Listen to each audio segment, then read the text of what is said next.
started recording a lot earlier actually, but here we are, right in the middle of Siberia. Wolf goes asleep.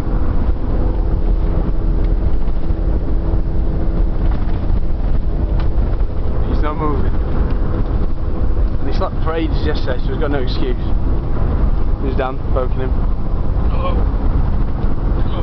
We've just been in, what was the name of the village?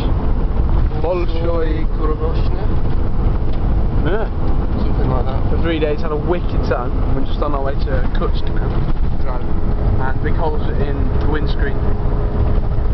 And he's not driving so fast because we think the wheel bearings are heating up and about to break. But yeah, I've got another hour left.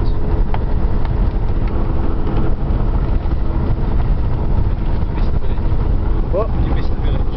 Yeah, been videoing in the village. Drinking some water from Lake Baikal.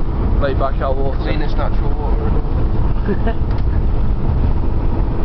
Maybe. I can film a video later.